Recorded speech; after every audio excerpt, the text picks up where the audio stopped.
In this episode, we're going to talk about how you can write a highly effective cold email.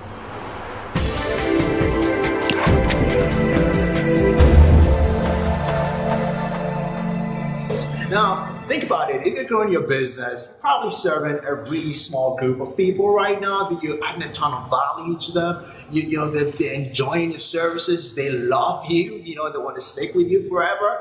But on a very larger scale, there's a ton of people out there. There's a whole universe of people out there who do not know about your services or your products or the kind of value you can bring to the table, which is why we encourage that you actually, carefully and thoughtfully reach out to people who do not know you, and you want to reach out with some value, right? So that's why you want to think about cold emails when you're building a strategy.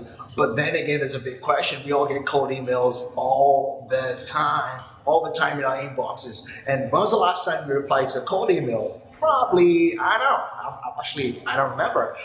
The reason is because you probably want to think about cold emails as garbage in, garbage out. Once you're getting full of garbage. So here at Katallyze, a couple of things that you want to think about when you're writing a very proficient or effective cold email. There are 3 things you want to think about. And we want to think about it like a seesaw, right? Remember when you're a kid, you went to the park to play? Yeah, it's like a seesaw. You want to get some balance in there. So the first thing you want to think about is, who do you want to contact? So this is where you do your research. You want to have the research here. So you want to think about the title of the person, the company the person is working at, how long has the person been involved in, whatever he or she is doing. Is she excited? So those are very basic details, right? You also want to think about the psychographics, or things the person is doing, behavioral. Other blogs this person is writing or reading.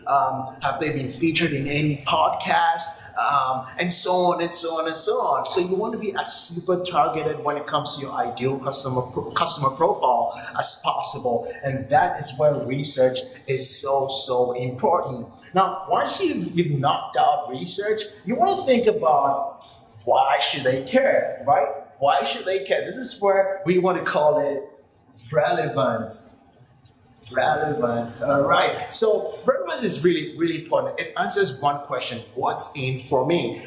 We get a lot of emails as well, and people would say, "Oh, we've released a whole new version of product XYZ, and we can do ABC for you." I'm like, okay, but how am I going to look good in front of my boss? How am I going to increase the bottom line of my business? How am I going to actually add value to my customers or even my employees? How is this going to help me achieve a goal that I have for myself? That's why you want to think about relevance. I'll give you an example. Assuming there is a manufacturing company that recently launched they started a new plant facility. You want to reach out to the manager of that facility. They're probably expanding that facility by, X amount of acres, and you are a construction company. What kind of value can you bring to the table? Because you know that they think about how long it's going to take to construct that facility. So you want to reduce the time that it would take for them, and that translates into savings and so on and so forth. So that's how you want to think about relevance in connection with the right person.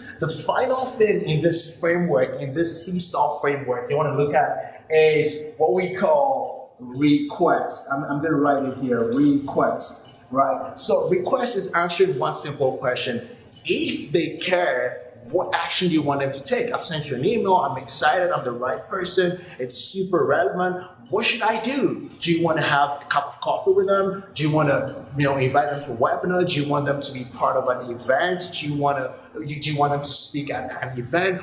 What kind of action do you want? Or probably you just want them to answer a simple question with yes or no. So you need to think really well about how you want, the kind of call to action you want people to take. We're going to talk more about requests in a couple of episodes later, but for now, it's super important that your cold email has, these 3 variables. And you want to think about balance, right? So you want to have a really solid balance in the season when it comes to that.